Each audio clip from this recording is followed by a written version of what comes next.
Hey guys, we're back. Hello, everybody. All new Ready episode, to, all exciting. yeah, we're ready to throw down to get Yeah, into going it. back to the old 90s arcades. Got a special presentation tonight talking about some Mortal Wombat, straight from Australia. Yeah. Don't mess with the Mortal fella, you'll get the claws. Wombat. I've never seen that image before today, and I thought if I Google that, it must exist. It's such an obvious pun, and sure enough, someone had created it. Brilliant. Yeah, the actual topic, of course, is Mortal Kombat, as in the original arcade game and its home conversions, plus all its crazy amounts of tie-in media, which is some of I didn't even know about until I was researching this week. Despite owning many comics and playing multiple home versions and shit back in the day, there was this new stuff I learned about this week that I didn't even know about. Yeah, it's a weird property, Mortal Kombat, in that respect. There's many little rabbit holes you could go down of Hmm. pieces of media, and I suppose we're gonna touch on some of them throughout this discussion today. Yep. Yeah, I was genuinely surprised because I thought everything in the 90s, like there's big gaps where I've played games, where I haven't played games, and I thought everything Mortal Kombat anomalies like combat in the nose I know about. No, there were some things I did not know about, and I was genuinely surprised to find out about them. Okay, so we'll go on to our first slide here, which will give just a little bit of context or history for the original game. This one's just a nonsense slide. I found this is someone's fan art I found online. I do not know who did this, so that made me laugh. Just a fat Sonya. I don't want to do a fatality. Can't I just kiss them? Which the actual actress slash gymnast Elizabeth Malicki actually said back in the day when they were filming the digitization of the character. She didn't want to do the fatality. Okay, so I'll read this first slide here and then I'll chuck over to Mark for the next one. So we've got Mortal Kombat 1992, which was developed by Midway Games, also was known under the umbrella of Williams and Bally or Bally Midway. They were companies that basically existed in competition but bought each other out and merged into one house. Mortal Kombat is a fighting game that gained notoriety for its brutal and violent gameplay, which was a departure from other fighting games of its time. The game's storyline revolves around a martial arts tournament held on a mysterious island known as Shang Tsung's Island. The tournament is organized by the enigmatic sorcerer Shang Tsung, who represents the evil forces of Outworld. Players can choose from a roster of 7 unique characters, each with their own fighting style and special moves. The characters include Liu Kang, Johnny Cage, Sonya Blade, Scorpion, Sub Zero, Raiden, and Kano. The objective of the game is to defeat all the other opponents, including the sub boss Goro and final boss Shang Tsung, to become the champion of the tournament. To do so, players engage in one on one battles against computer controlled opponents or against a second player in a 2-player mode. So I'll chuck over to you, Mark, for the next part here. So, one of the defining features of Mortal Kombat is its use of fatality finishing moves, which allow players to perform gruesome and over-the-top moves to finish off their opponents after defeating them in battle. Now, these finishing moves added a controversial and edgy element to the game and contributed to its notoriety.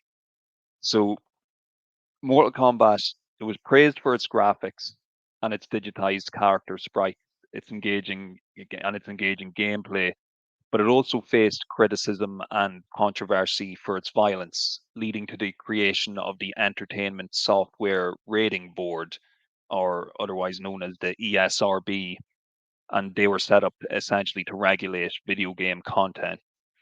So the success of the original Mortal Kombat led to the creation of a long-running and iconic video game franchise, as well as adaptations in various media, including movies, live action touring show, an animated series, and comics.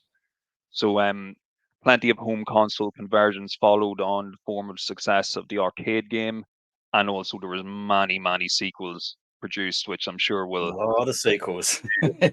will we might touch on them in this one, but we it'll be another episode before we could truly get into all of them, Yeah, because it's a weird thing. We were kind of speaking briefly before we went live here, and I did kind of mention it. It's a strange type of franchise, Mortal Kombat.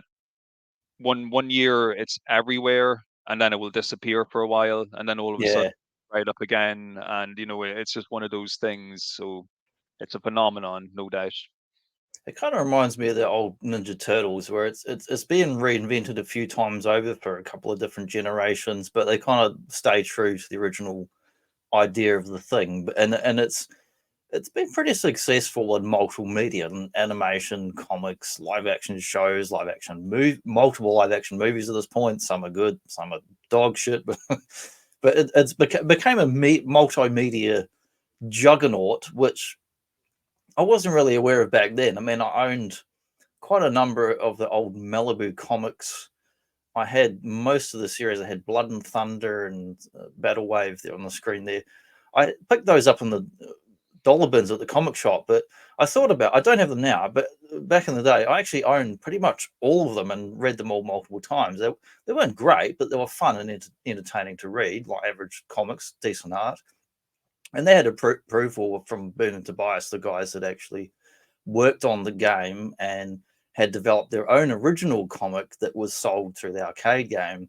Was was the other tie in media. That's the artwork on the sort of top right there, where it's got Kano, Sub Zero, Goro. That's from the official comic and the official artwork, which really delved into the lore more than I realized of the characters and the game and the story.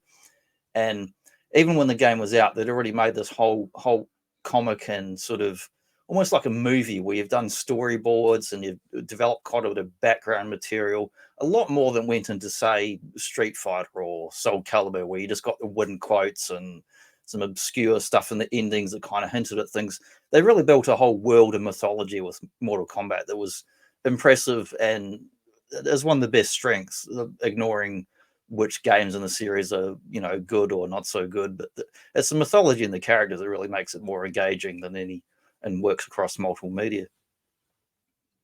Definitely, and it's like you were mentioning, yeah, those other fighting game series, you got a kind of a bare bones sketch of characters. You got an archetype basically, and then you kind of use your imagination based on quotes and winning stances. Where at Mortal Kombat, it felt like you were, at least they approached this with a bit of lore already in mind that they were going to apply and make it give you a reason to actually be going through this tournament and having these fights. On the subject of the Malibu comics here, and I know we did mention this on the very first episode when we strayed Yes. into Have the you video discovered game your territory. secret I treasures? I did. I have right here. It's Hang the on. first issue of Mortal Kombat Blood and Thunder. And Very nice.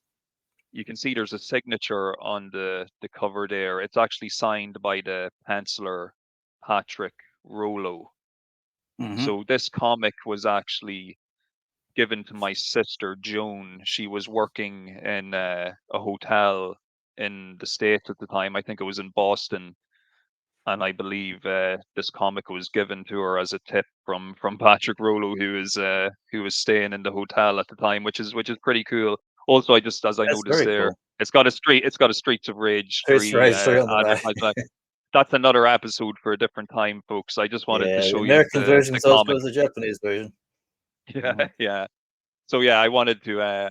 I did want, because I know on our very first episode that comic came up in discussion, and I Yeah, did I tell you remember. I I wanted remember. to dig it out. That's So really cool. I was reading an interview this week, which is actually from those comics. In the back pages back then, they had the pencil sketches and some pin-ups and interviews going promoting like the movie and the games back then.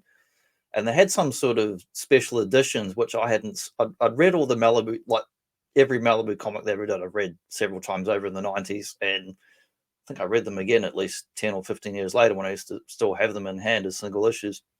But they had some kind of special edition that was like a collection of multiple past issues that had bonus material on the back with interviews. And in the interviews, it talked about how John Tobias was very happy with that artist there that signed that cover. He was happy that because his art was similar to his own art, and is very happy that he didn't have the time to be making more comics other than the 1 and 2 he did for the first 2 games. And there were some later ones, but they're very hard to get because they had to mail away for them. And outside of America, it was very hard to get them. But I remember a friend of mine, when I was a kid, he actually had them because for a birthday, one of his mum's friends had sent away and got them through the mail, I presume, all the way from the USA over to New Zealand. So I got to read that original Mortal Kombat first ever comic back in the day, and it was awesome. It was cool art and really enjoyed it. And the Malibu comics too were great fun. Really enjoyed reading them. But seeing the special edition one where it had the extra interviews in the back was cool. So saying they really approved of this guy, really liked his art, liked how he drew Goro and the ninjas and other guys.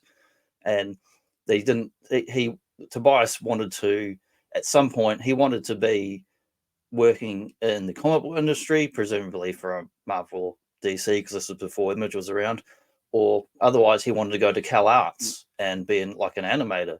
So he'd always had that kind of ambition to really be a world builder and do cast artwork, and end up getting into the computer video game side of things and didn't get out of it and stayed in it for, several decades. So I'll bring up the other slide here because we've got here the boys. These lads. Or the lads, depending on where you live. So just show the guys on the start the image on the right there. We've got in that kind of blue aqua-looking shirt, we've got Ed Boon on the right, and on the left is John Tobias. So Ed Boon was your programmer sort of guy. He's the guy who's into like your Twitch gameplay, your fighting games, your Doom, your fast-paced, we need exactly the right amount of frames of animation sort of guy. Like he was like a genius when it came to video game design, in my view, not unlike the Doom guys, and didn't want to hold to old conventions. He was happy to break with conventions and do new, interesting stuff. John Tobias is more of your classic artist or introvert who's very quiet, doesn't smile a lot, doesn't always engage with people when you see him in the old obscure interviews on YouTube and the documentary, and very reserved, but excellent artist, good design principles, wanted to maybe go into the comic book industry or work at Cal Arts, end up falling into the video game industry, as a lot of people did in the 80s and 90s from the USA and over in the UK. There were people that fell into video games because you could create something with a small team back then and have it be unique vision that made sense and followed on from the ethos and principles and values of what you actually cared about. And you could look at cool arcade games from the late 70s and 80s, and here's the action elements, and here's these kick-ass movies that we watched when we were kids, and put that into a game. Like, that's pretty much the Mortal Kombat design style. Yeah, they are legends, really. Yeah, in their own right. And a they reminded me a lot of the Doom guys. team. I read the Doom guys book. I forget what the hell it's called, but there's a whole 300-page paperback. They reminded me a lot of the Doom guys. They're indie. They're very independent, like independent filmmakers in their design sensibilities. Yeah, and also in the sense that they like to use like Super 8 cameras to shoot their to shoot their footage too. Yeah. Really indie.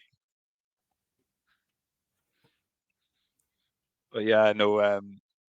What a pair of guys, and even I know you got the that other pictures from the Mortal Kombat 2 Yeah, just because it publicity, but shows the other guys working on it the shows the team. other guys as well. Tobias, But John Vogel, Tony Goski, Dan Toasty Forden, sound composer, because the sound is such an amazing part of the Mortal Kombat series. it's a the massive sound of those first two games. It's a massive part of the game. No, I was saying there, like it's a tiny team, like compared to what Yeah, a modern game like development team would five or consist 10 of. people. I mean, it's comparable to. I mean, if you go back to your 80s, you had your excuse me, you had your old C64s, your Amigas, your Atari STs, you had your bloody BBC Micros, your Amstrad, Acorn, you had your whole 8-bit micros leading into the consoles, but you had 1 and 2 and 3 person games, and then it was 5 and 10 person games, early 80s into 90s PC games, maybe 5, 10. The biggest team back then might have been 15 to 30 people for a really big game from like 99, 95. And beyond that, you're talking fucking 100-person teams and PlayStation 2 games. So to get just a core group of guys who are like, it's like if you've got a bunch of mates who go and hang out at a fucking pool hall on a Friday night, or you're into cult movies, or you like Godzilla, or you like horror, whatever the fuck it is.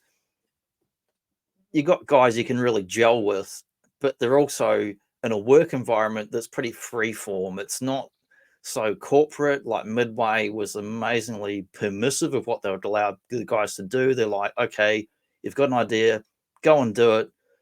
Make sure it's something we can sell and market, and just let us know when you're fucking done. It was pretty much their attitude to how they did the games, which It was a good. I was just going to say it was a good business strategy as well, because in a way, like to the outsider, it might appear to be somewhat relaxed and chaotic, but it's because of that strategy. They like, I think a lot of their stuff, it would kind of be like, somebody would say, look, we want to try using digitized captures of film on graphics, because I think they'd tried it. They would pick 2 or 3 guys and give them a project to work on without there being any idea of actually producing a product off it. They just wanted to see if they could experiment with technology and with different ways of doing things, in case one day they did decide to actually use it in one of their products. They made two key games that led up to Mortal Kombat, which you can actually see. I mean, you can look up YouTube, like game history, free documentaries on YouTube. There's plenty of stuff around out there on video game history that's worth a watch. But the best one is called Insert Coin, and it's an actual documentary by one of the guys who used to work at Midway. But the 2 key games that led up to Mortal Kombat in terms of the digitization of actors and sort of assets and backgrounds and all that shit, you had Narc from like Eugene Jarvis, who was kind of like director on that, the Robotron guy, and guy who made all sorts of amazing stuff for Williams in the 80s, like brilliant designer / video game maker. Narc was a crazy over the top game that, I mean, I played a bit of it here and there in the arcade, and I played it on the old Midway classics on PS2. But like you laugh at it because it's so over the top. It's like watching RoboCop. It's definitely a parody and so completely over the top and crazy with the violence. But you can see it's a Midway game. The same as Smash TV. Same again, crazy over the top violence. And the other one they did, of course, was I'll skip over this and come back to that one. Terminator 2, the arcade game with the mounted gun, that had an amazing amount of cool digitized graphics in there of the actual actors. And I've watched every bloody version of T2 on DVD and Blu-ray over the years, and all the extra features. Anything turns up online, I'll watch the hell out of it. But I saw a clip this week in the Midway documentary, which I didn't know about. When they were filming Terminator 2 on set, they were filming all sorts of CG graphics, motion capture, this and that, blah, blah, blah, for Terminator 2.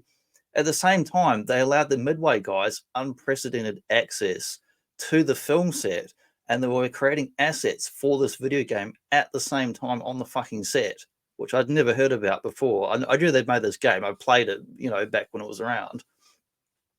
But that game is another important step along the way for Midway, doing like Narc, doing Smash TV, Terminator 2. You had digitized graphics. They've got the actual actors and faces and people in the game. It's Arnold. Well, technically, it's Arnold's stunt double in the game, because he was more available time-wise, because Arnold's filming the film, and the stunt double had more time, downtime, where he could do shit for this game. Robert Patrick was overly enthusiastic about the T2 game. He's like, that's actually me on the screen. You're shooting my face. And he was like really excited, like a little kid about it. But yeah, I loved learning something new about not just Mortal Kombat Midway, but Terminator 2 little obscure fucking nerd facts this week, man. That's it, my bloody spider senses tingling. That's awesome, man. Because I never knew that until now. Yeah. So thanks to Well, I you knew they'd made watching the that game, but and not they're telling on the me. fucking set. Yes, yeah, no, oh yeah, of course, yeah. I knew they made the game, but no, that's brilliant. Like to actually have that And type James of Cameron access. actually said when James Cameron saw what they were doing with other games, he went, "You guys are making like a film like we do." He just went, "Give these guys access to fucking everything." That's what he basically did. All the actors, everybody, no questions asked, just go and do it. It's like basically what James Cameron said. That's awesome.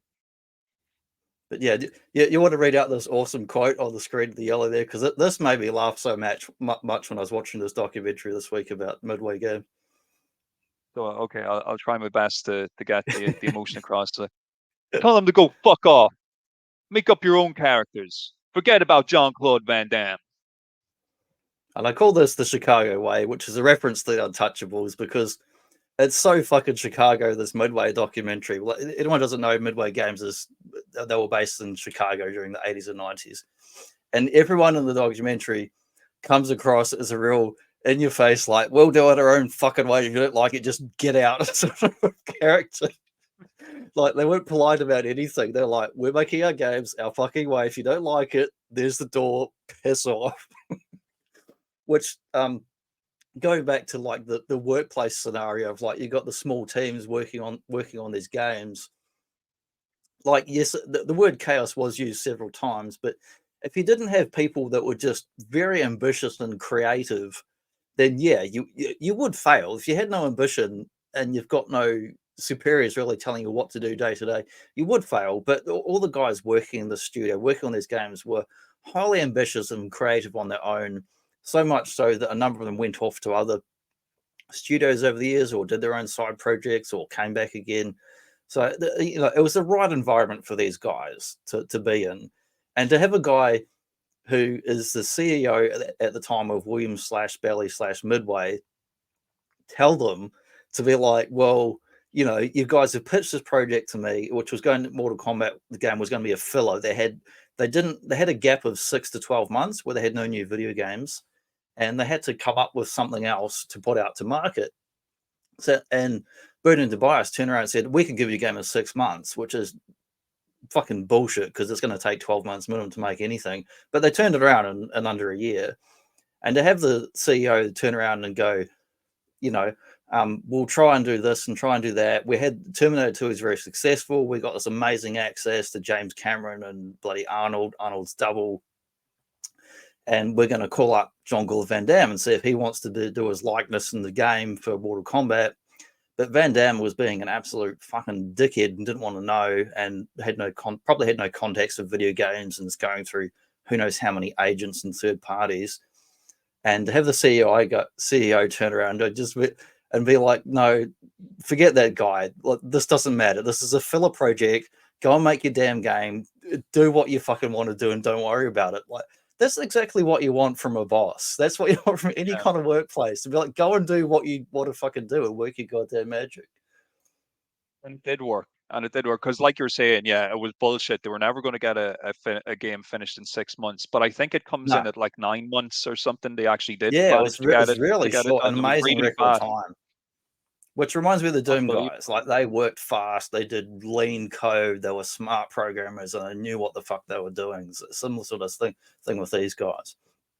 So I think as well, like Doom, it's a passion project nearly more yes, so than passion a project. job. It's like we're all going to kind of do our best to make this the best thing that Yeah, we can yeah, produce. And they're firing ideas at the wall like crazy as well. Just trying to, as like we'll discuss, like there's so much stuff that comes about just from something coming up during debugging that they think is cool, and then it becomes like yeah. a feature of the game. Yep, totally. And so John Claw was out, Bloodsport was out, but just noting that he's doing that big jumping side kick. He's wearing his little fucking bicycle shorts there. I'll go back a couple of slides. And what do we see on the side of the Mortal Kombat arcade game there? Johnny Cage. doing this big jumping sidekick, and they're pretty much the exact same pose straight out of Bloodsport. So Jean-Claude not involved, but they're like, fuck it, we'll invent our own Hollywood style character and make him a complete fucking douchebag like Jean-Claude. Yeah. I love his films, but most people say he's a fucking douchebag in real life. As far as how he communicates. I'll just read this one out before we go on to the next section here, because this is a cool little fun thing I found this week in the old Malibu comics, like sort of a collected edition of the 90s. Had bonus interviews in the back. Sidaro was like the guy working Malibu Comics, saying to Tobias, going, could you tell us a little of the background, how you developed Mortal Kombat? And this is the same shit they're saying in the documentary and other shit we'll find on YouTube, but this is back in the 90s, like pretty much verbatim. And Tobias says, Ed and I wanted to do a fighting game, similar to a game called Karate Champ. Excellent game, old Karate Champ. We wanted to do a game that had head-to-head fighting in it. We threw the idea around a little bit, then we put our proposal in. We were both working on other projects at the time, so it was going to be a while before we got started. Then a game called Street Fighter 2 came out. It was exactly the head-to-head fighting that we wanted to do. That was successful enough. It spurred our people here enough to say, go ahead, do a fighting game. We finished the projects we were working on and started working on it. So the context leading up to Mortal Kombat is that Street Fighter 2 was the goddamn game changer back then that led to a million copycats and clones and other companies saying, we have to do our version of this because Street Fighter 2 is making crazy amounts of money. The first original Street Fighter game was not great. I've played that in the arcade. It's enjoyable, but it's very unresponsive in the buttons and how it plays and the inputs. Whereas Street Fighter 2 was an amazing game, fantastic animations, unintentional combos, great characters, fun story stuff in there, and just an amazing game on 2 players that people would play for several years in the arcade. So every developer out there, from like fucking SNK came up with King of Fighters, Art of Fighting, Fatal Fury, and Midway came up with Mortal Kombat, and other companies came up with 100 other obscure fighting games that are forgettable now, but as a direct response to Street Fighter 2. And the other major influence, of course, on the sort of storyline and lore of Mortal Kombat and Shang Tsung Mysterious Island was Enter the Dragon. Have you ever seen this movie, Mark? Oh, once or twice, yeah. Once or twice. I imagine it's not the only thing from this movie that inspired a few elements of not just No. Mortal Kombat, but Yeah, a nearly lot of every things. fighting game ever has stolen something from Yeah. Enter the Dragon, I think. And it wasn't the only influences. Like Mortal Kombat, like the guys openly say what the influences are. There's a lot of 70s classic kung fu movies and stuff. But I still laugh from the first live action movie when the Kano guy is like, this Shang Tsung guy is so great. Why has he got such a crummy looking boat? It still makes me laugh. But I love That Bruce Lee's was movies. I've watched this many times.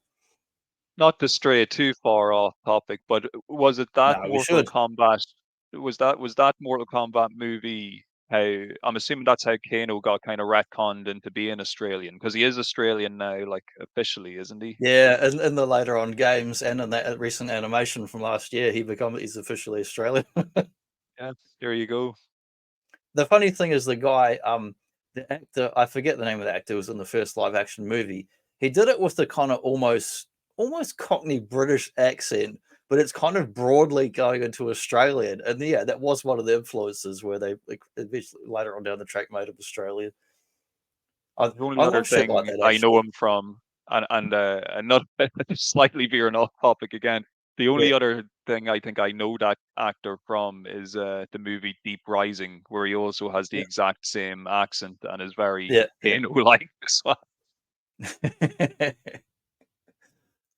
Yeah, I Sorry, like yes. how Byrne and Tobias have stayed with the series over the years, and a lot of the old fan rumors and secrets and bullshit that people came up with in the arcades and um, the old playground rumors became things in the series. Like Noob Saibot and Smoke came about because the rumors became characters, and other later characters in the games became real because of rumors. Frost, female Sub-Zero Frost, she was a rumor character, became a real character. And so it's cool how they actually pay attention to the fan culture and end up putting stuff into the later games.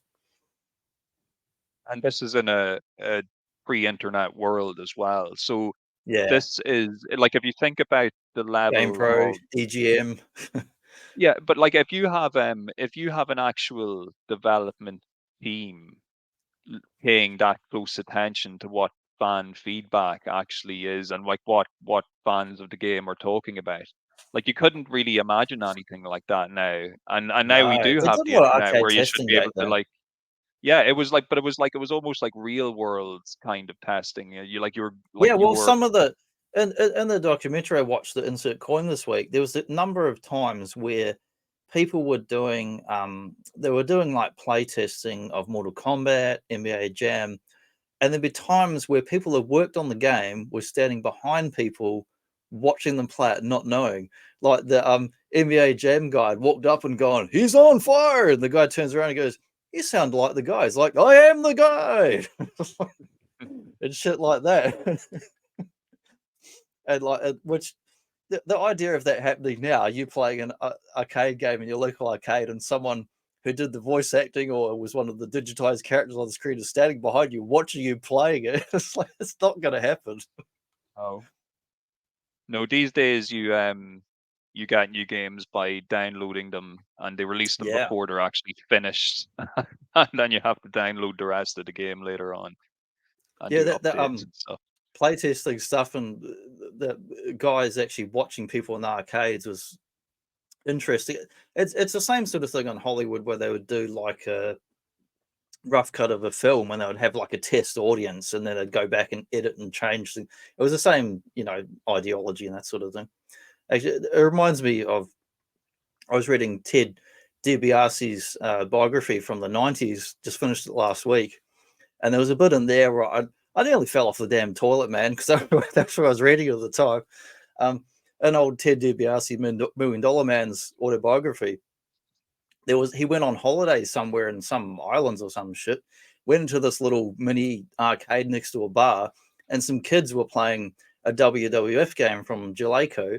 And I don't know whether it was the 8-bit one where it had sort of where you fight Andre Million Dollar Man at the end, or whether it was a later one where it had like the 4 players. It was one of those two games because he's in both of them.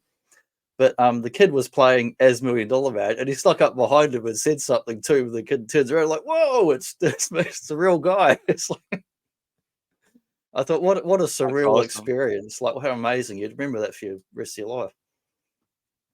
And Midway are no strangers to the WWF themselves. I'm pretty sure I Yeah, that played a WrestleMania few. game, which is pretty much Mortal Kombat with wrestlers. Oh, big time. Yeah, Fun game. I was watching some footage this week on YouTube of Undertaker doing the same shit as the Mortal Kombat actors, where he's just jumping onto a big mattress and they're doing the camera captures. It was pretty cool. But yeah, on the slide here, we've got some old magazines / comic book ads, depending what you're reading in. They kind of change the shape of how the ad would appear on the shape of the page. And on the right side, going on about the home conversions, prepare yourself. Mortal Monday, September 13th, which kind of followed on from Sega's lead, where they had Sonic Tuesday in America from yes. Sega of America and old Tom Kalinske. Um, but yeah, the advertising I was trying to get the actual figure again. It comes up in some sources, but the advertising budget for Mortal Kombat was through the fucking roof, which I assume was for the home conversions, not so much the arcade game, because you generally arcade games you'd advertise directly to the people that distributed them and then in magazines and whatnot.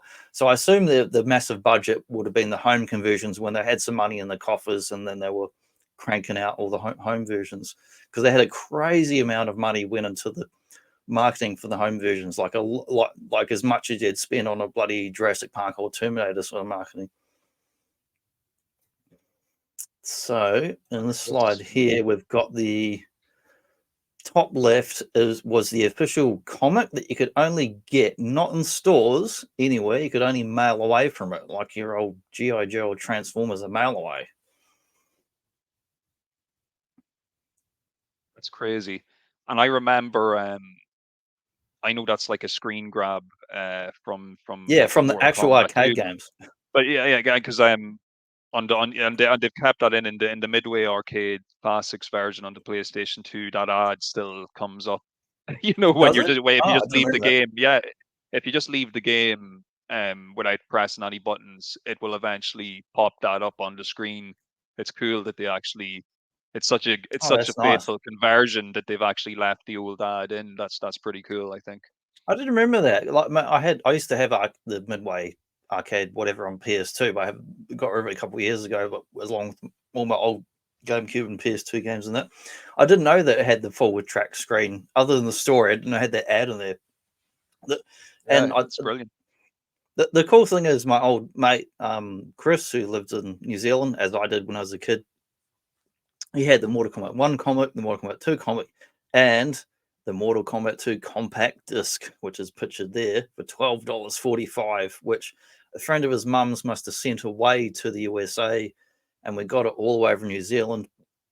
I read his comic, and he recorded me an audio cassette version, a bootleg of that CD. So I had the Mortal Kombat 2 soundtrack. He had the game on Mega Drive, which we used to play together. And that soundtrack, man, I listened to that over and over again. And I had that, and it must have been the following year. I had a bootleg of the live action movie soundtrack with the Immortals and Mortal Kombat, boom, boom, boom, all that techno music and shit. But my first ever albums back then as a kid, it was like Simpsons Sing the Blues, Ninja Turtles movie soundtrack, Mortal Kombat 2 arcade game soundtrack, Mortal Kombat live action movie soundtrack, and MC Hammer. that was my first ever albums as a kid. Pretty much all bootlegs on audio cassettes. That was quite the collection. I would have loved the Ninja Quite the Turtles collection. movie With a soundtrack back in K. the day. Oh, everything has to be with a K. Any word Yeah. beginning with C has to be spelled with a K if Combat you're talking Mortal collection. Kombat. And the price of it was pretty awesome. Like so I'll pop this over as you see. The Mortal Kombat 1 comic, $3. Mortal Kombat 2, which is 12 months later, $5 whole. And the compact disc, $12.45. They're pretty good prices. That is well, like especially compared to today's prices, like they're Yeah. awesome. But it's no, they were kind of early out of the gates when it came to spreading that merch around. Very forward They thinking, were like making the oh comic and the definitely. CD. They were actually good. They were quality. They weren't like today. If someone made a comic, you'd be like, it would be dog shit. You'd be like, oh, this is some bloody corporate mandated bullshit. But this was like passion project stuff where the comic was awesome and the soundtrack was fucking awesome. Yeah, the soundtracks to the first couple of games especially are brilliant. And Yeah, even though the whole sound they're and only audio design okay, is amazing. they're only a bit like they're good enough on the consoles, but they're really really good on the arcade versions, like Yeah, the the sound arcade's effects and amazing, music. and the home versions always suffer a bit, but they're almost different enough to be like almost like a remix in a way that's worth listening to on its own. But speaking of merchandise, and they made their own comic, which really the comic actually kind of precedes the video game itself. He basically said he had created a lot of this ideas and stuff in his head before the game existed. And the game went through multiple versions before it became Mortal Kombat. It was going to be a generic something else, but eventually became Mortal Kombat. So they had the idea for this stuff, but this is real passion project shit. And you wouldn't call it traditional merchandise. It's more like this is the truest Mortal Kombat lore and stuff before any other media came along and other sequels.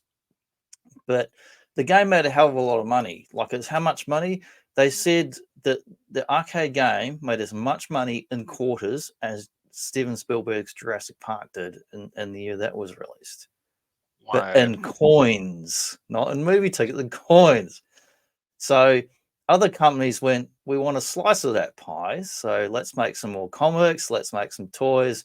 Hasbro Toys came along, got involved, made some Mortal Kombat action figures, which used the G.I. Joe buck and pin system as they did on the Street Fighter 2. Street Fighter 2 figures had the G.I. Joe logo on them and were not so objectionable. And this was in that era, as mate Epic Badger pointed out, that Hasbro didn't know what the fuck they were doing in the early 90s. They were spinning their goddamn wheels. Generation 2 had failed in old Transformers. They were chasing their tails doing market research. in the excellent book Toy Wars. It talks about how their focus groups, kids were going, we like X-Men, we're like Wolverine, and we're like Spider-Man. Hasbro's like, what the fuck is Wolverine, man? Like, they had no idea. And they were trying to chase their tails, create some new product or stuff that anyone would buy, whatever it was in the early 90s. They made the Street Fighter because that was popular and that did okay. I mean, I remember it shelf forming a hell of a lot and I was kind of laughing about it, but I'd happily own them now. Mortal Kombat, the CEO and downchain from them went, no. They're like, we're not doing these, full stop. We're not associating G.I. Joe with like torture and slaughter and decapitations and burning people alive. They just went full on no. But then the underlings came back to them and like, this game's making a lot of money and our company is fucking spinning its wheels. Maybe we should reconsider it. And they were like, no, again. And eventually they went, okay, it's making a hell of a lot of money. We'll consider doing it, but the G.I. Joe logo will not be on there.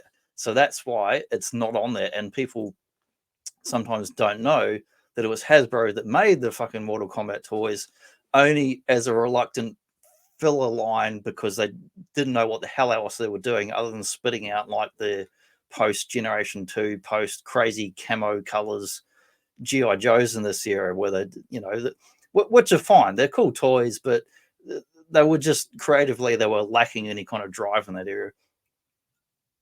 Well, look, I was one of those people who didn't realize it was Hasbro either, because not only is it clear they don't want to associate the GI Joe brand with them, they don't even want their own logo on the box. Yeah, Like no. on the front of the box, you don't even see you don't even see a Hasbro logo on the front of the card. But Because they were going it's into kind of those crazy. Congress hearings and all that, and they were getting all that national media attention, which Midway loved because they're like, that translated into more sales for more people playing the game, more people buying the home version. But all the parent groups and the old PTA meetings and the people like, oh, think of the children. Like, Hasbro was like, think of the children. This could be bad for our company. They were worrywarts. It is cool though that they had the Street Fighter and Mortal Kombat. Yeah, it's Like, awesome because if you had them on the same scale, man, I'd love to have them today, like fighting off. yeah, be One I ever had was Dalsum from the Street Fighter line, but I never had any other ones. Yeah, I had a couple. I had a couple of the Street Fighter figures and vehicles, Yep. but I didn't have Which any ones? of the Mortal Kombat stuff. So I had Guile and his Sonic Boom tank, Yeah, or and then I Brushhead. also had Chung Li, and I had another Guile that was the exact same as the one who comes with the Sonic Boom tank, except he was like an orange instead of green. I actually had the blanket. It's in your little thumbnail as well, Yeah. which is a really disappointing figure because he's just like on a standard Yeah, I human remember buff. seeing him in the store. He's so skinny because Yeah, he he looked just a he did normal not look guy. good. And Blanca, excuse Yeah, me, Blanca's my number one guy. Like I actually put Blanca and Zangief.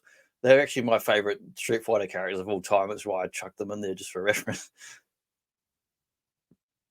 I grabbed this from someone's blog here, showing off the other Mortal Kombat G.I. Joe Buck figures. I didn't even know they'd made Goro in the line because I'd never seen it. I'd seen a couple of these figures back then, like Scorpion Sub-Zero.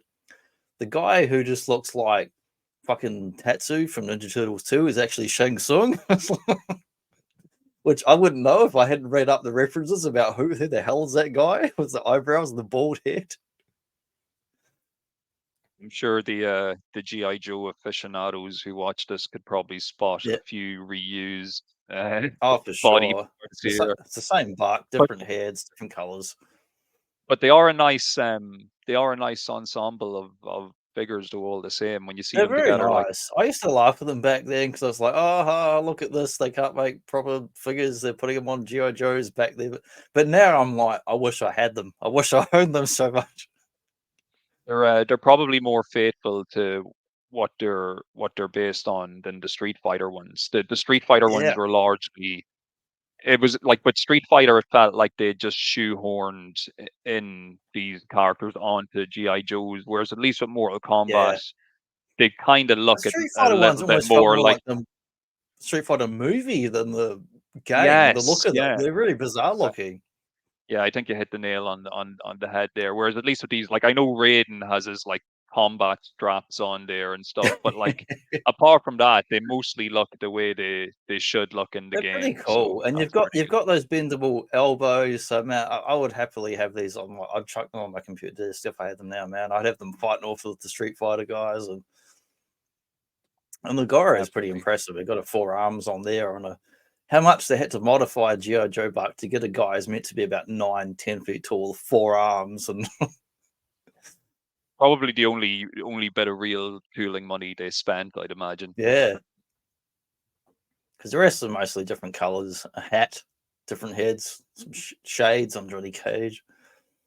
But yeah, they're pretty cool toys, and I chucked in here also the just a little image they had going into Mortal Kombat 3 era. They had the Defenders of the Realm animated series, which was it was dog shit, but I watched it because I was one of those kids who just watched every fucking cartoon from Snorks to Barbie, Jim, Smurfs, Mortal Kombat, whatever was on Saturday morning. I watched it, and this cartoon was horrible. The animation was bad, the characters, the voices, nothing about it was good. But I still watched it because it was Mortal Kombat, and of course we led into the live action movie, which I loved, and it's in there. But just so you guys know, we're going to do a follow up on this where we're going to talk quite a bit more about the Mortal Kombat first live action movie with old Lyndon Ashby and Christopher Lambert as Raiden, and sequels to the game and that sort of thing.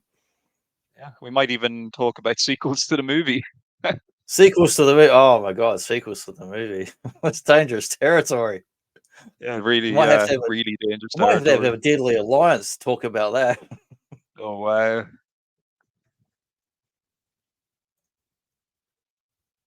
Yeah, no, the cartoon, yeah, Defenders of the Realm, it was very disappointing. It was especially disappointing Yeah. for me because I had Combat time. shortly before I watched the Mortal Kombat cartoon, I had actually watched the I think it was like 94 manga Street Fighter 2 animated movie, which is Yeah, really, that really movie's good. awesome. And there's also a pretty good Street Fighter 2 animated show as well. Yeah. So They did a when I couple by of the shows time together. I saw Mortal Kombat was just kind of lame. It just the cartoon just Just the did not art style is kind of come awesome, across. terrible, limited animation, terrible writing. It's just a dog shit time, man. Like it's just and if you go on It's not YouTube, that you can look violent up. either. It's not really violent, No, it's not which kind of violent. takes away the point. It's the most Saturday morning cartoon you can ever get. And the reason this slide exists, if you go on YouTube, look up Sonya, Mortal Kombat, Combat Time, there's edits where you can see this character yelling, Combat Time, like multiple times, every fucking episode edited together, which is why this slide exists, just because just because that show's awful, but it's unintentionally hilarious, is what it is. But yeah, not a good show. Not good. Not a good tie-in really. They did a better job with the live action shows and the live action TV series in the late 90s. They were more true to Mortal Kombat than that animated series was. I will say one thing though for Mortal Kombat, in general, when it comes to kind of adaptations to it, they try to stick fairly close to Yeah, the core material, as opposed to like they you do. know yourself. Some video game movies have nothing to do with the source material. I'm looking at you, Prince Resident of Evil. Persia, Assassin's Creed. Yeah, these screens are cool, man. It brings back a lot of memories. Yeah, these ones here. This is getting into the actual original arcade game before the conversions.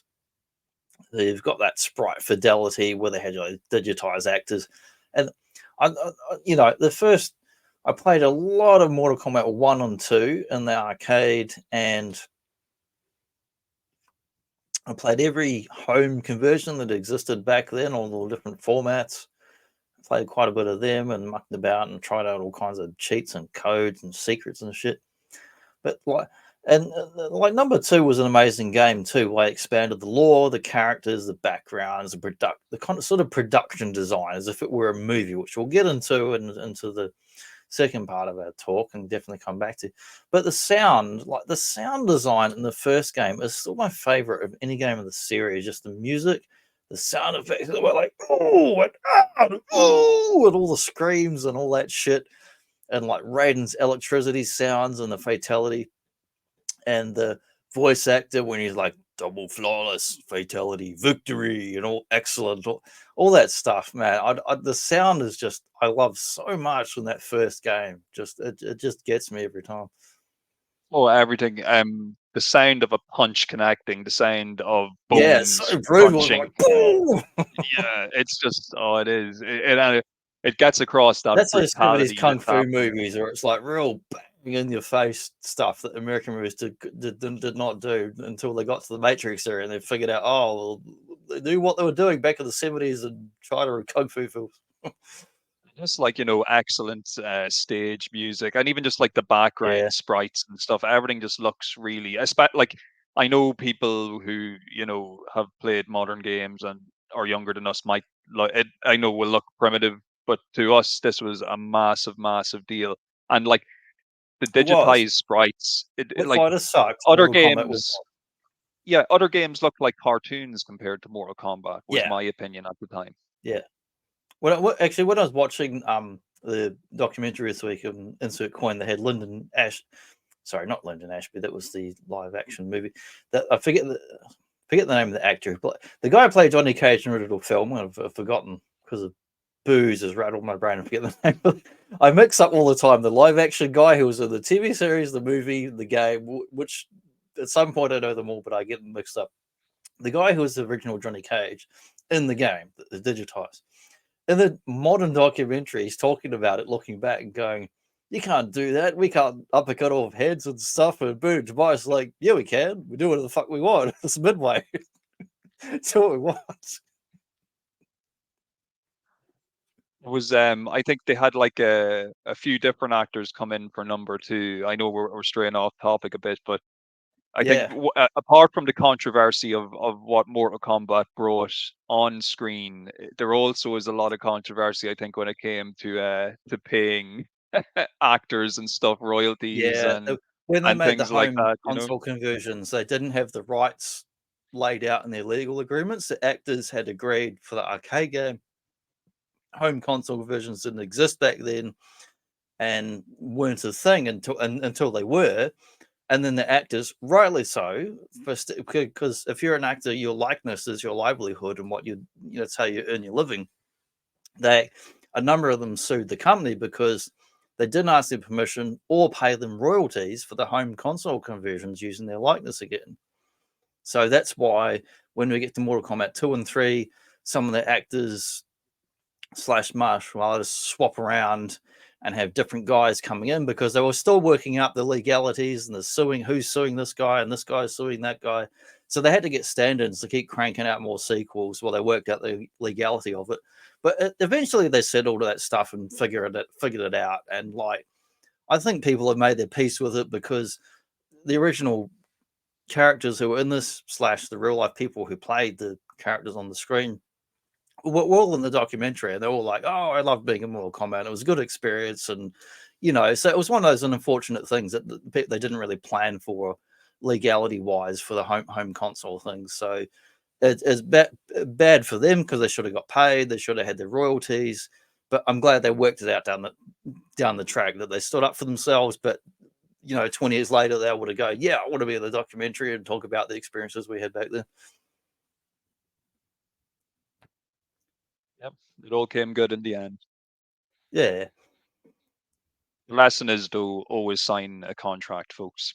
And if you are Don't. signing a contract, don't sign a contract that literally has an amount that is unspecified, because I believe that was some of the wording in the contract. They actually had like unspecified amounts for royalties. It's like, no, this Yeah. isn't going to work. You need a lawyer to look at this stuff, guys. Absolutely.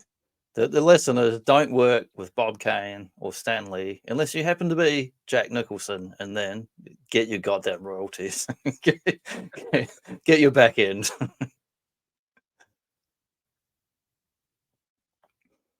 So some more pictures from the arcade game here. So Mortal Kombat really built up its lore with its attract screen, and even people, if you didn't always, sometimes you had a coin in your pocket and you'd play a game or you'd check out what's new, you'd go to the arcade and you watch what people are playing, learn a bit of something from them. But attract screens were mostly bullshit. They just show off a bit of a game or maybe a boss or something. But Mortal Kombat actually played bits of lore and text on the goddamn screen, which is what I'm showing here. So I've got old Goro, a 2,000-year-old half-human dragon. Goro remains undefeated for the past 500 years, which that sentence alone is a whole bunch of Mortal Kombat lore for the first few games. He won the title of Grand Champion by defeating Kung Lao, a Shaolin fighting monk.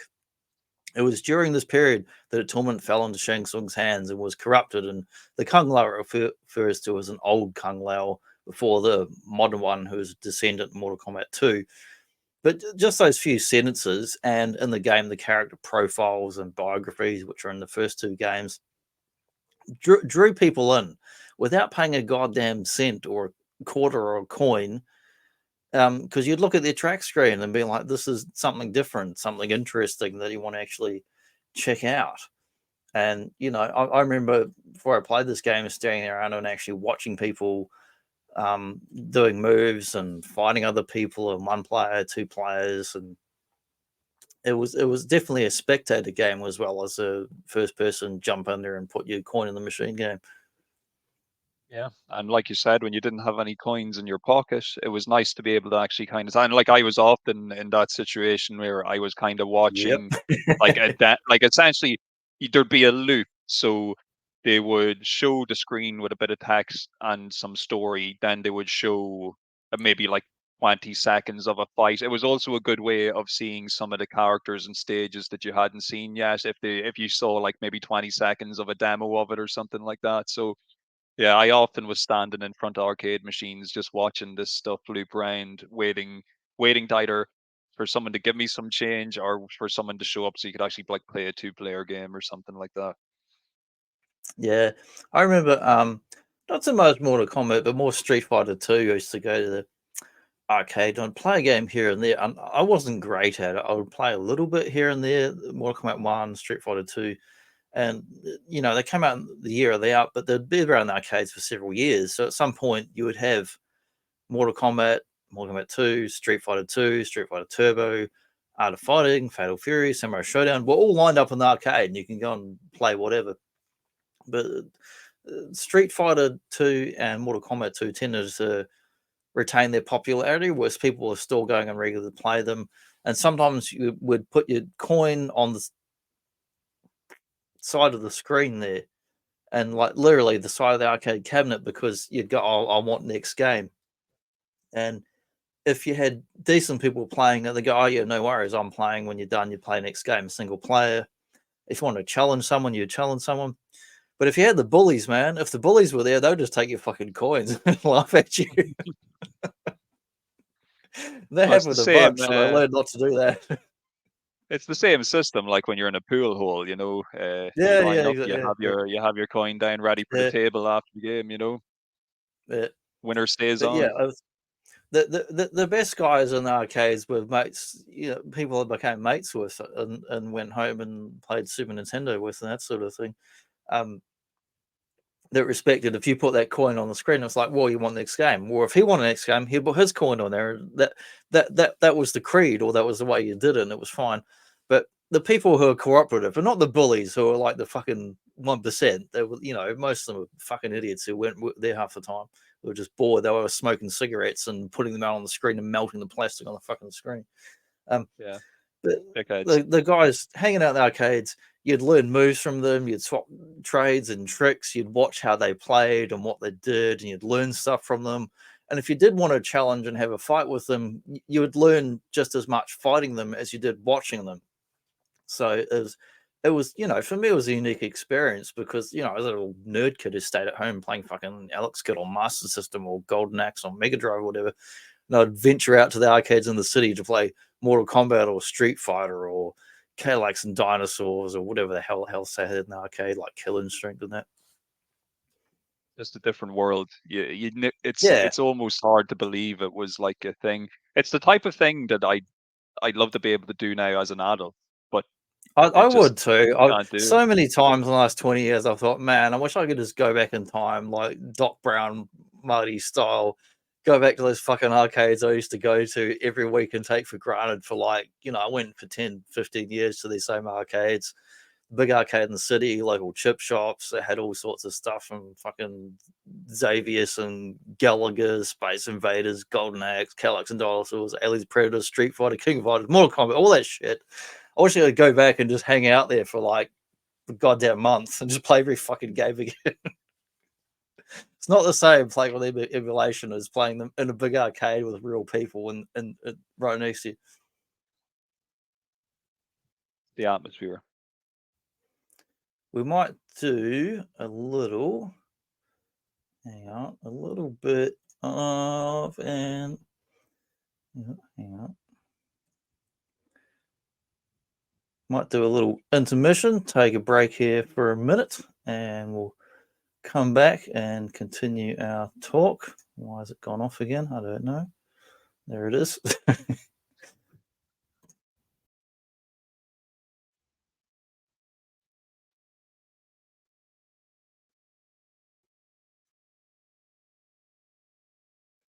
Hey guys, we're back. A little intermission. We're all restocked and re-energized. I miss the old intermissions when I was a kid at the actual movie cinema. They used to play like a movie, and halfway through they would have the thing, which is where I got the idea for chucking those in there. For the people at home, that intermission break only lasted a few seconds, but for us, it's been Yeah. 4.5 years. Yeah, it's been 10, 20 years. I traveled back in time, forward in time. I got my sports almanac. I got everything I needed. We were back in the 1990s playing arcade games, having a great time. We were. I went on a crazy win streak of like 50 wins, and I fought some kind of shadow clone ninjutsu weirdo. Yeah, I don't even have fingers anymore. I played so much. They're You just wore your worn away. fingers down to just raw stubs, smashing buttons. But So what do we got here? We've got some what do we home got here? We got entertainment. some home console conversions. And I don't know why. I played every fucking home version I could of this game. And the weird thing is, I only owned the Mega Drive, and yet I played every damn version that's on the screen here at mates and friends and begged or borrowed whatever I could get my hands on. I was just crazy for Mortal Kombat shit as anything. Yeah, well, lucky I suppose that we were Sega kids and not Nintendo kids, so we actually got to keep the blood in the Yeah, game. Because blood, that would have rivers of blood. driven me mad. Yeah. If you've been punching each other and just seeing sweat, that would have been so disappointing. No, it's disgusting. If you're Sub-Zero, you could be riding a blood wave on a Game Boy right now. Did the Nintendo one have fatalities?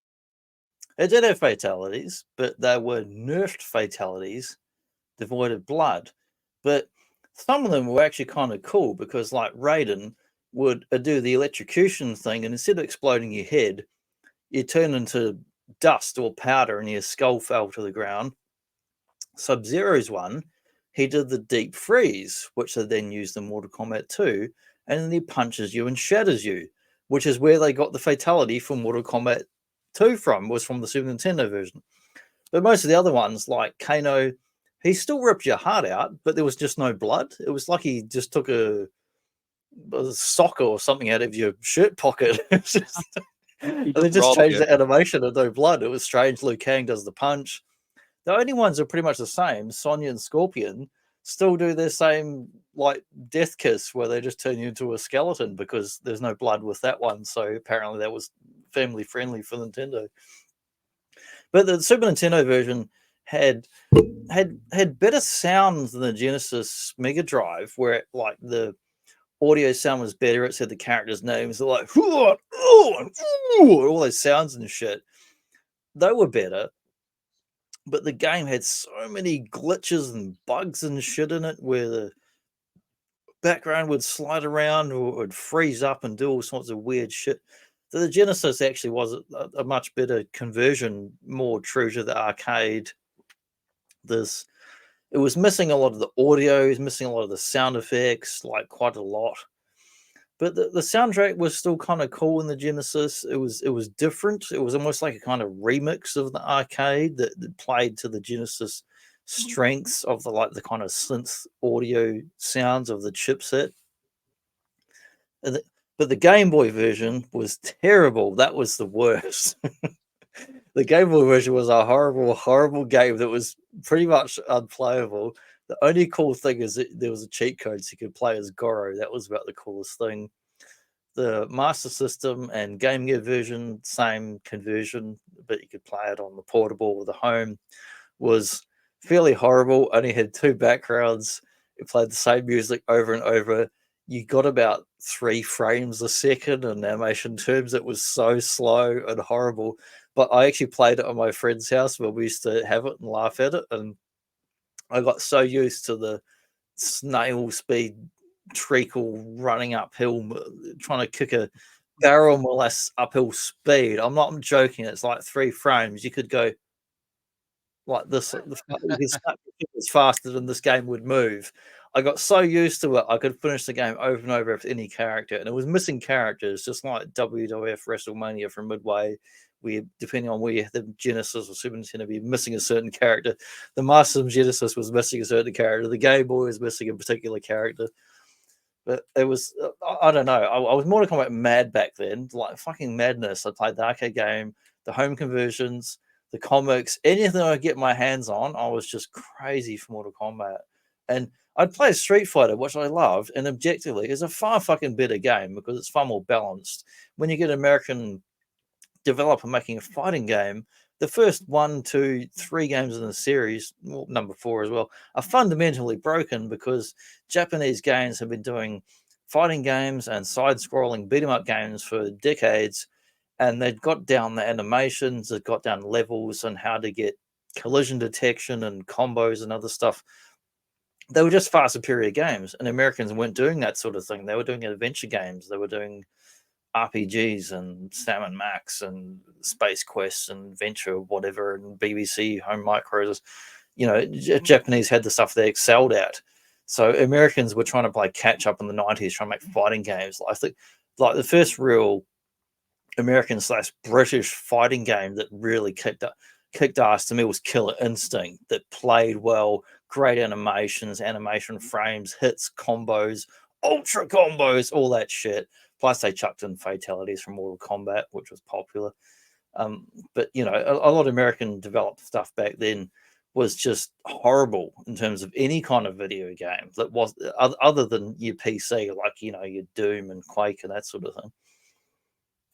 Yeah, Eternal Champions is the one that sticks out in my mind Oh, I as like fucking had Street that, and Fighter. that was awful. It looked like Yeah, a just comic like book a come to life. Great total animations, but the Street Fighter controls were ripoff. terrible. Yeah, it's so awe. I don't think I could ever finish that game because I had it on Mega Drive very late into the Mega Drive's life. I got it cheap. And the magazines talked up like this is the best thing ever.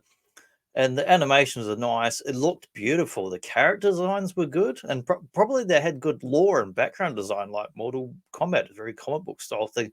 The controls are awful. I could never get the moves to work. It had background fatalities, just like Mortal Kombat with the pit and the acid/Deadpool thing. It had fatalities. I could never get any of them to work. Not once, ever. In like 6 fucking months of playing it, like nearly every day, I could not get them to work. But it did have cool character designs and very nice art and pixels and good graphics and design. And Just couldn't play it. no, it was nearly unplayable. And I think they did either Sega CD or 32X version as well. Because I never had Sega CD, but I did have 32X because I remember having Mortal Kombat 2 on the 32X. Had a few extra sounds and stuff in it. But yeah, we'll go on to the next one. Okay, so a few more pictures here. So in the arcade, this is just talking about glitches and bugs in the original Mortal Kombat, some of which carried over to the home version. Some of the home versions had their own interesting glitches and other weird bugs and shit. The original arcade game had a glitch with Johnny Cage, which was really cool, where if you did the input for his fatality where he uppercuts off your head, you could input it again very quickly and it would uppercut off 2 heads, which they then riffed on a Mortal Kombat 2, where it would let you uppercut off 3 heads as an extra input you would put in after the fatality. It was as a reference back to that first game glitch. I love stuff like that because it was just something that was found completely by accident, and then they just jumped on it. And you can see, if you look at that top left image, like the very middle of the screen is a blurry Kano head next to that kind of Buddha statue, like kind of Amida Buddha. And way up in the top above where it says 75 was his other head flying up there, so you could actually see the 2 heads. On the right side is the Game Gear / Master System version for your European gamers. When you're fighting Shang Tsung on one of the 2 backgrounds of that game, it's 6 characters rather than 7. If you're Johnny Cage and you're fighting Shang Tsung and you punch him, go to do the little groin / nut punch when you're Sonya, of course, Sonya doesn't have balls to punch. He for a frame, it turns into Raiden. it's just and it's just a bizarre it's a glitch, but like you have to wonder if they put it on purpose because it's just so hilarious when you watch it. One has to be on purpose. I played a stupid amount of that awful conversion, which at least it's better than the Game Boy. It's more playable than the Game Boy version, at least. Okay, so the next one here on the top left, we've got the arcade. There's some very unusual glitches which are nearly goddamn impossible to access without doing some kind of cheat code or using an action replay or playing a PC emulation of the original arcade game where you can do cheats and modifiers that you could not do on the original arcade game. Okay, so you had Reptile was your hidden ninja character. You had to get the double flawless fatality on the background of the pit. There had to be objects flying past the moon, like a silly object or Santa Claus and whatever. And you'd fight Reptile. But the backgrounds would repeat throughout the original game because there was only a finite amount of characters. You got to the endurance levels, then Goro, then Shang Tsung. If you got to the endurance levels and managed very rarely to somehow do the Reptile trick, you could fight a reptilian version of an extra character after you beat Reptile who would jump in. I don't know if it's possible to actually see them in an arcade game. I only know that they exist within the code as glitches that are accessible on if you play a PC version on emulation and access a cheat where you basically make every version be the pit, so you can just try and get Reptile over and over again and see reptilian versions of characters. Super Nintendo has some really bizarre fucking glitches where if you get to Goro or Shang Tsung in the bottom left of the screen here, bring them up. If you join in as a second player on the second controller, like like an old Street Fighter, a new challenger appears. If you join in as a second player, for some weird, bizarre fucking reason, you get to be Shang Tsung in Mortal Kombat based on the fact that the first player was fighting those characters. And you can see Shang Tsung versus Shang Tsung, who's winning the tournament there at the end of one image, or Goro versus a shadow image of himself. But the Shang Tsung fight plays out and you can actually finish the game as him, but you don't get an ending and it crashes. Goro versus Goro, the fight doesn't even start. It just, as soon as they try to move or do anything, it just goes, just crashes and buzzes out. So it's not meant to happen, but it's possible. The other images are all from the Genesis version that I played a hell of a lot of back in the day. And I chucked up these ones here because I discovered these bizarre reptilian versions on the Genesis version entirely by accident. I've been playing this game for well over a year, having no idea they existed. And then I got an action replay, and you can use your blood code, your Dullard cheat to change the background to be the pit stage, fight Reptile over and over again. And with the action replay, you could make it go straight to the pit stage, basically. And I discovered by accident on the endurance, only on the endurance levels, you beat your regular characters, then you fight Reptile. You beat Reptile, Reptile goes away, and another character jumps in that's based on just pure game code that's not meant to exist, that's not there by any kind of purpose or intention. And I fought Reptilian Raiden, a Reptilian Sonya, and a Reptilian Johnny Cage. And those are the three I saw. I don't know. I didn't get other versions of other characters that have come up. Those are the ones that always come up. And like, there were bizarre, glitchy ones where like Sonya would do her scissor kick. All the animations are kind of swapped out. Sonya would do a scissor kick, and it was an uppercut. Raiden or Johnny Cage would fire out a clone of themselves as a harpoon, because Reptile does Scorpion's moveset most of the time with a harpoon. He'd fire out like a clone of himself, which was harpoon you and pull you in. And when you did fatalities to them, or if they did a fatality to you, it would glitch out bizarrely. Like the Raiden one up at the top, he would do the Sub-Zero head rip, but just appear on screen as a glitchy mess. And one image, the Sub-Zero head is just floating up there while his body's on the ground and he's not holding it. And the other image, he pulls out this an entire sort of clone jutsu style extra body with a spine and no head. And there's two Raiders on the screen. The Sonya and Johnny Cage ones, you'd get a spine and their head floating over there, but then Johnny Cage would glitch up and be doing his shadow kick for no reason into you while you're holding a spine that's dripping blood with no head on it. Raiden would fire at the clone of himself, but then be doing the teleport animation while he's doing a harpoon to you. And they were just really bizarre, weird glitches that I had a lot of fun of a year after playing this game, like all the time.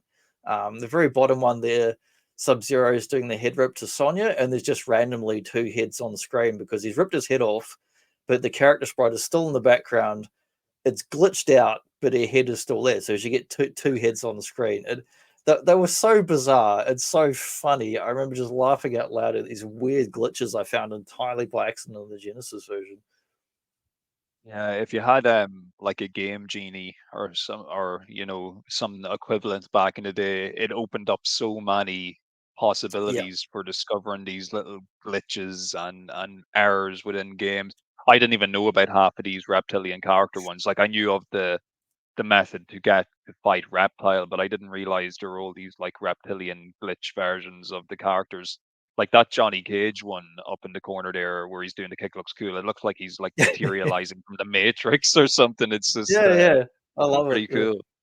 I just found them like by accident. And I guess like the key thing just to distinguish here is like action replay will let you fuck around with some of the sort of code programming of the game, but you can't modify anything that isn't already in there. So like the code is already in there. All it did is increase the chances that you could see these reptilian characters. It didn't add them in there. And I remember when I found them, I used to wonder for years. I thought, I wonder if they're in the arcade version, because they're basically impossible to create the same conditions to make them appear. But they are in there, and people have discovered it years later on the PC version using hacks and cheats to force the stage background to make the impossible reptile conditions appear, so you could actually discover it.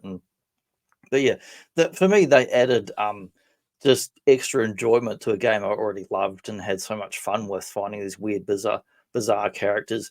And I kept wondering, well, is there a glitched up version of the other characters? Like, is there a Kano one or a Liu Kang one? But I never got them to appear. Just these three would always turn up.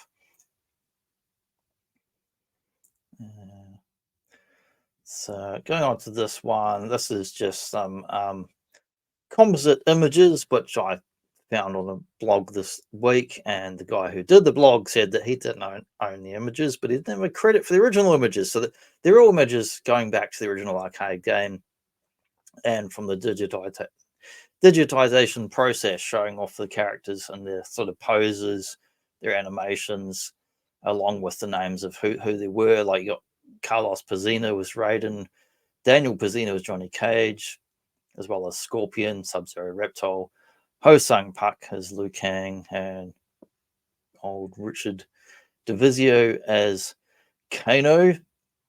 And actually, I didn't know until I was watching this week. Old Divizio, he was also Quan Chi in Mortal Kombat 4 and Sub-Zero mythologies, which I didn't know back then. We return to the franchise. Yeah. But I There's think never the any actor problems slash with his martial pay. artist did a great job. It did. The movements are really fluid and realistic looking. And I think that as well, that comes back to the method of using actual like real digitized or like digitized sprites, in the sense that like when you watch some of the moves in a game like Street Fighter, there is a very exaggerated and flamboyant delivery of stuff. But with Mortal Kombat, like Yeah, with a it's basic very anime on purpose. but like with Mortal Kombat, a basic punch, elbow, like it does look like some actual fluid motion. It doesn't look like an animation, because like Yeah, they took it from real footage of like choreographed fighting, and it shows. It really comes across on screen. It kind of yeah. goes back to what I was saying earlier. It felt at the time, as a kid looking at these Mortal Kombat games and then comparing them to other games, the other games stuck out as being far more cartoonish, whereas Mortal Kombat, even though it looks very cartoony now, back then it almost looked photorealistic. Like it felt so much Well, it more real was. than, Yeah. than the other games. It was the most photo rare we had at the time. And I can still remember the first time I ever saw this game was not at Wizards, which was the big arcade in Christchurch City that had about 100 arcade games at any time from, let's say, 1987 through year 2000. There would be 100 machines in their cabs. There was another mini arcade across town called Daytona, and they had go karts and a smaller arcade of 20 to 30 machines. It'd be like a Nintendo Play thing. They had the X-Men arcade with the six player thing, Super Street Fighter, Mortal Kombat. First time I ever saw this game was at that Daytona one, and it was right in the corner because it would have been the first 6 months of release. People were playing it, and as soon as you walked in the room, you could hear like, oh, yeah, whoa, all these screams and weird guttural moans and shit. You're like, what the fuck is this? And there's like people on the first thing I saw, other than all the yelling and stuff before any fatalities, the pit, because all you had to do was uppercut them, no special inputs, just uppercut them. That pit where they were like, whoa, seeing that for the first time, I was like, what the fuck is this? And I didn't have any money to spend. I just stood there watching it for probably a good 20, 30 minutes. So whoever was playing it, it was like, just blew my mind. And the like the digitized actors and the screams and the yells and the blood, it was just so over the top. That's the thing, because on the one hand you have these realistic looking characters, but then once the blood and the gore starts happening, it becomes so exaggerated and over the top. Like it's just Yeah. like the blood always stood out. It's like big red, like it's as red as you can get. Like it's the definition of the color red when it comes to the blood, and just then all the like bones breaking and like the splatter effects. It's just the perfect blend of realism and also complete over the top special effect Yeah. tomfoolery. Like for video game terms, it was the most realistic looking thing because it's this new technology and video capture digitization and a novelty thing. Seeing these realistic looking, yeah, I mean, there were real people, there were real actors, real martial artists, so they captured and put into the game and did the animations, and it was limited animation to make sure it was fluid and fast, and they had to slow down their movements. Where if you go too fast, it's just a blur. But just like some of these kung fu films, they had to slow down and do deliberate, exaggerated comic book movements so they could actually capture them and get the movements on screen and into the game that would make sense. But How cool they is were that Goro realistic, that but also Goro miniature? cartoony at the same time. Yeah, yeah. And like speaking of cartoony, and not that it's a knock against it, but that Goro miniature that they did the stop motion for Goro with, I'm just looking at the picture. It looks so good in those stills. And Yeah, then when you actually see it on screen, he blends in so smoothly with the other character he sprites. It does. just He's like really fits. smashes you. And the fact that they're using such an old school filming method to capture his Yeah, movements, like it's they went essentially full the Harry Horsen stop yeah, motion miniature with that. Like, like and that that's was the influence, was the Harry dedication. Horsen. That's real dedication to actually get that character into the game, because they could have maybe tried to cheat a bit and just use like an animated kind of not based on anything, just have a, Yeah, a cartoonish type of big boss, but they actually went and put the effort in and filmed and made a stop motion character that looks really, really, really cool. Like he's very iconic looking character, Goro, and definitely like a worthy boss, but also he looks like someone that is really like the final boss who's gonna like mess you up, yeah. even though he's not. Even though he's not, I know technically he's not like the end, but like he has that appearance of like, whoa, how am I going to beat this guy? He's got like four arms. You can't Yeah, throw he's an him. You absolute can't do anything with bastard him. to Like, fight in that game. And the original game, like, I mean, it does have different difficulty settings depending on whoever sets up a working in the arcade. You've got your dip switches when the game loads up, which you would have seen in the arcades back in the day, or otherwise on main where it comes up ram, ram, ram, rom, rom, rom. Okay, okay, okay. You've got different settings called dip switches, and that can adjust the difficulty of the game. Sometimes Goro would be an absolute prick and just maul you, and you would never get a hit on them. And other times you could randomly just not keep doing jump kicks and pretty much get a flawless victory on him. He wouldn't even touch it. The AI was really bizarre and strange in this game. yeah, you just didn't know what you're going to get, because you could have Yeah, house rules, so to speak, where that particular arcade cabinet might just be tweaked at a certain difficulty, yeah, and you're going to be stuck up with that then, as long as you're going to that particular arcade. Whereas you could go down the street and potentially go into yeah, one of yeah. the differently tweaked ones and just have an easier time. Well, I remember playing Mortal Kombat 2 in a particular arcade where it was really difficult and I couldn't get anywhere. And then it randomly turned up one of my local chip shops in the street where I used to live as a kid back in Christchurch. And I knew from my other mate, I mean, this is the point where we had it home on Super Nintendo, we were playing it. He told me about, well, there's an earlier version where there's glitches where you can do babality fatalities. I'm like, what the fuck are you talking about, babality fatalities? You're talking shit, man. I'm like, no, there's fucking babality fatality glitches and weird shit in the earlier versions, and it turned up at this random chip shop. They had an earlier version because, I mean, what they used to do back in the day is they would send out, like, here's an arcade cab, and then later on they'd give you a little chip set, and they'd have to put these extra little chips in there, and that would update it the same way like we get digital updates on software and shit now, like on your fucking tablet, phone, PS4, PS5, whatever. Um, they would solder on your little chips, and it would fundamentally change little aspects of the game. But my local chip shop had this earlier version of the game, and I didn't know it was an early version until one day, like when they're setting up. I went in there like in the afternoon after school. They were turning all the power switches on. I was looking and I was going BIOS version. What I went, that's an earlier version. And I was playing it, and I went, I wonder if the glitch will work. My mate was telling me about that was probably bullshit. I went, the fucking multiple Bay Belly fatalities, and it resets the game if you keep doing it enough times. It crashes the game. It crashes the game, but it resets it, and it usually gives you a free credit. So if you're doing really badly in the game and you get towards the end, you can kind of reset it on purpose and start the whole game over again with a free credit. That's awesome. And it's another one of Yeah, those things as well where those type of glitches, once they become kind of well known and widespread, you see them being incorporated into as actual game features into later games, where they just yeah, yeah. introduce stuff like babalities and animalities and all that kind of crazy stuff. They all Or began life brutalities. as yeah, but like all that stuff that kind of began its existence as an error or a mistake Yeah, ends errors, up being turned rumors, into a high school you know innuendos.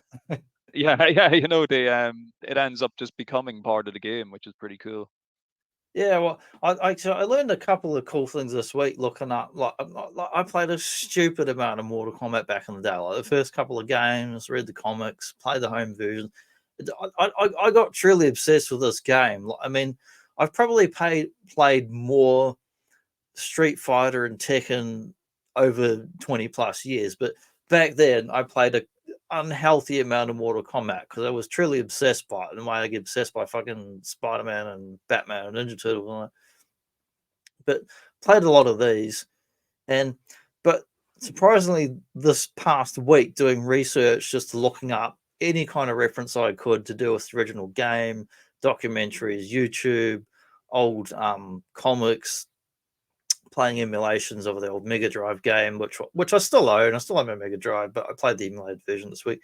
I learned a couple of new things this week, surprisingly so, just looking up references, and like there was a few cool things. Um, there were in the games that they're designed in there that weren't, some of the secrets and stuff weren't discovered till years later. Like people found out about a reptile within a few weeks because he would randomly pop up and give you little clues, but people didn't know how to fight him. But other things are added to the game later on, like your smokes, your Ermacs. Ermac, which I always knew, I'd heard about back on old GamePro. There were these fake images that people made up called Ermac about this red ninja guy being in the original Mortal Kombat. He's not in the original Mortal Kombat. Complete dog shit, complete rumors, made up playground stuff. However, in the original code of the very first game is a reference to Ermac, and you think, hang on, what are you talking about? It's a coding term, is what it was. It was an internal reference to a coding term they use for certain stuff, but it would turn up in debugging menus that people were looking into years later when they were trying to find rumors and all kinds of stuff.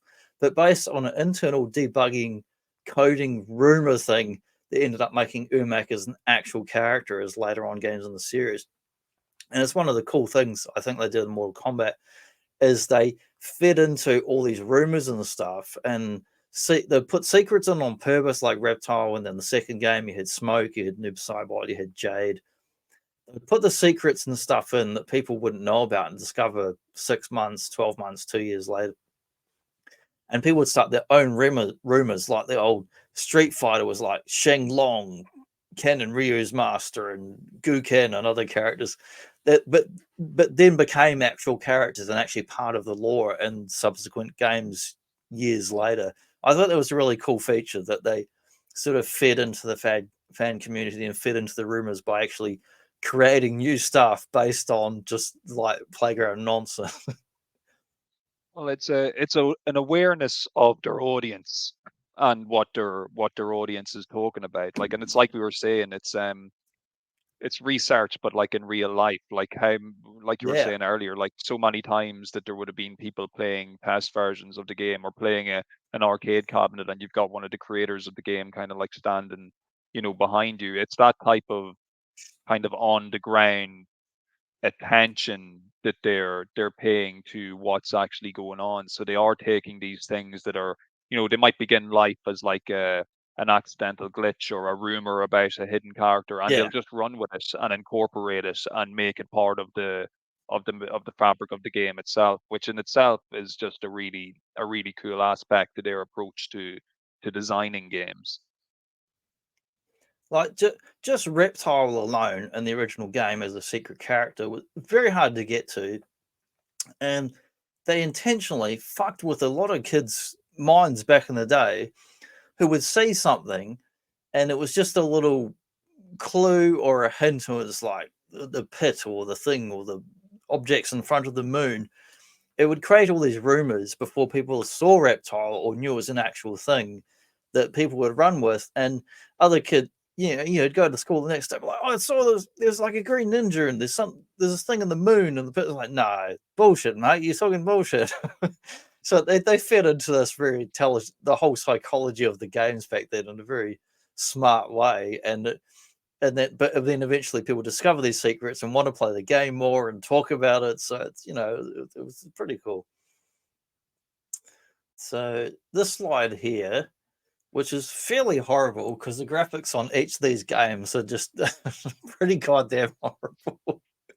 A lot of these games directly inspired or influenced by Mortal Kombat, as in they had fatalities, they had extreme over the top combat, blood, severing of body parts, and the thing they have in common is that they're all universally dog shit. And this is not even half of the clones and horrible games that came, not just for Mortal Kombat, but clones of Street Fighter and fighting games in general in the mid to late 90s. Your 3DO, your PlayStation, you had your Tekkens, you had your Soul Calibur, you had Samurai Shodown, King of Fighters, you good games.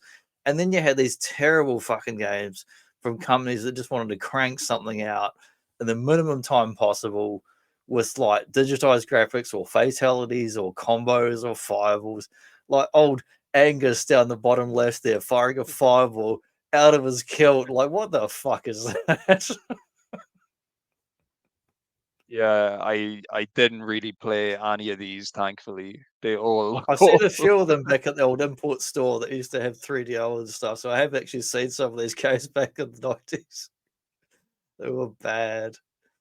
Yeah, I'm not really inspired to hunt them down. No.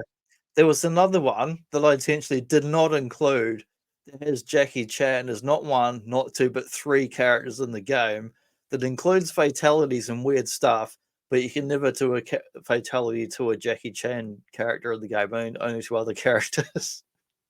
Okay.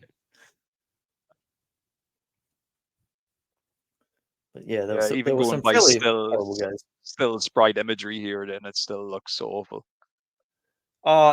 I remember it like honestly, man. Like, I mean, some of these games were like 20 plus years ago. I remember like yesterday seeing some of these in the import store that had like this store had there was a regular game store that had the new stuff. There was the import store that had like Super Mario RPG, had the first ever Need for Speed on 3DO, had the terrible Double Dragon one-on-one fighting game on 3DO, Port of Doom, and a number of these other games, and like 3DO and what's the other? Sorry, Atari Jaguar. They had both of them side by fucking side. It's the only time I've ever seen or played these abominations known as video game consoles. They just had terrible, terrible games. Well, 3DO did have a really good port of Street Fighter 2 slash Super Hyper, whatever the fuck it was, but the controller didn't have enough goddamn buttons on it. But these games were absolutely horrible, and I have played a little bit of some of these here and there back then. They played terribly. The collision detection was awful. The character design was awful. The sound effects was awful. The music was bad. The only thing that was amusing, not entertaining, but fucking amusing, was like fartality or nudelity, or there was one about a poopality in one of these. They're just awful goddamn games, man. Just not worth the time of day, absolute clones and garbage material. Just shovelware, absolute shovelware. Yeah. Do not recommend. No, but yeah, that was definitely Mortal Kombat and Street Fighter left a lot of games in their wake, as did the whole early 90s to mid 90s fighting game scene. There was a lot of clones. There's good clones out there of Street Fighter and good clones of Mortal Kombat. War Gods by Midway is a clone of their own fucking fighting series by another team that was basically Williams when Midway Williams combined. War Gods is a clone of Mortal Kombat, right down to the boss battles and in bosses, the fatalities. Voodoo does Scorpion's Harpoon, but it's actually a playable okay game. So there are good clones, but this stuff is like the worst of the worst. This slide is just a fun one that started off as Mark getting his head ripped off, unfortunately. Yeah, I He was a does things victim for of the show. fatality. Yeah, that was just Mark getting his head ripped off, and I built that in later on into the thumbnail of the. I just Once thought I discovered. Hmm. once word gets out around the arcades that this video is going to show a picture of Mark having his head ripped off, the ratings are going to go through the Yeah. roof. Oh, they will. I'm glad you've still got your spine attached, Mark, because we're going to come back for a part 2 of the show, and we're going to talk about Mortal Kombat 2, which is the sequel where, like they cranked up to, I think it's like 12 characters in that game. There's a fair amount of ninjas in there. The character Yep. swaps and palette swaps to save on their old memory when they're out of memory.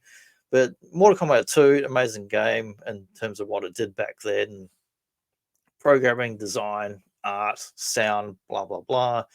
And that led into the crazy success of the Mortal Kombat live action Paul W.S. Anderson movie, who, young, hungry director over from that part of the world, did the first live action Mortal Kombat movie. And I saw that in the cinema back in the day, and I fucking loved it. And I saw the trailers for it too, which I didn't remember until this week. And I was looking up stuff from back in that era. I do remember seeing the teaser trailer for the live action Mortal Kombat movie in the cinema. It was like Sub-Zero, Scorpion, Kano, Sonya played over the live action footage. And I was like, yeah, you fucking. Mind blown. I loved it. Yeah, I'd say that was a real treat to actually get to see that in the cinema back in the day. I didn't Yeah. get to see it until it came out in video, but I'd imagine it would have Oh, been great man. I fun to saw see in the Jurassic cinema. Park, I saw Mortal Kombat, and yeah, great fun. Just like this talk. Yeah. Yeah, Because it is, talking and about this I stuff, hope I hope that for the viewing audience for this episode that it wasn't too controversial because Mortal Kombat does get a load of people worried when it comes to controversy, and you know you got to I be hope we banned, made Mark. You're sure going that to be banned tomorrow in your entire neighborhood and your whole country. yeah, look, folks, I hope you didn't do anything irresponsible like have your kids in the room while this stream was playing or anything because I've, I've, they could have I've, seen they I've might have rated seen you digitized blood, R21. the sight of digitized blood and this type of stuff. It will just traumatize them for life. It will. I have to insist, Mark, please keep all your blood within your body. Don't let it out. And you're not allowed to drink past midnight. And you are 21 from this day forward. Just don't let anybody see you out in public. Awesome. I agree. I agree to these terms and conditions almost immediately. Yeah, there was a whole. We probably will touch in part 2 of this talk. We're going to do pretty much a 50-50 split. We'll talk about Mortal Kombat 2, the first live action movie. We'll touch on the sequels, Mortal Kombat 3 trilogy, and other bullshit they did back then, but it was fairly redundant machine production line bullshit they did back then. But we'll touch on the whole the moral outcry and panic, not unlike the comic books in the 50s with the horror comics or rock and roll or Elvis or Michael Jackson, all that sort of moral panic bullshit. We'll touch on that a bit more in part 2, I think. But there's a lot to cover with Mortal Naturally. Kombat. And I'm going And to of get course, fatality for Mortal sure in Kombat part 2. 2. One thing, look, just even looking at this screen here, it definitely people who know me know I love my recolors and repaints. So seeing Reptile, Sub-Zero, and Scorpion Reptile. together on screen always warms my heart. Yeah, I love me a bit of Reptile in the afternoon. But I had a tremendous time talking about some fatalities and some combat time and splatterings of blood all over your screen. So I thank you, Mark. Is this episode 7, Johnny? I believe it is. I believe it is episode Wow. 7. Lucky So number I reckon 7. we're going to do episode 8. We'll do another Mortal Kombat sequel. Excellent. Oh, Outstanding. And I'm pretty keen. I'm thinking after the episode, let's go full metal RoboCop. I'm thinking we should go there. Wow. Yeah, I'm up for it. I'm Murphy there. style. Yeah, big time. We may even Yeah, discuss RoboCop's foray into the wrestling business and his appearance in oh, WCW. you've got to touch on that, man. I'm reading my I picked up this independent paperback. It's about 600 pages. It's just called Nitro, as in like WCW 90s Nitro. and it mentions like the early days of Eric Bischoff and RoboCop and that fucking thing with the Stormtrooper helmet where they smash the guy through the set and all that stuff. So you got to mention I've still never seen the full RoboCop clip, so I got to watch it up this week, and I'll try and get a still image to include in Mortal Kombat Part 2, just for the people that happen to like Mortal Kombat and wrestling. We'll get some RoboCop in there for you. That's coming, folks. Don't worry. Hang tight. But yeah, thanks guys for tuning in, and I'll say goodbye. We'll catch you next time. See you later, guys.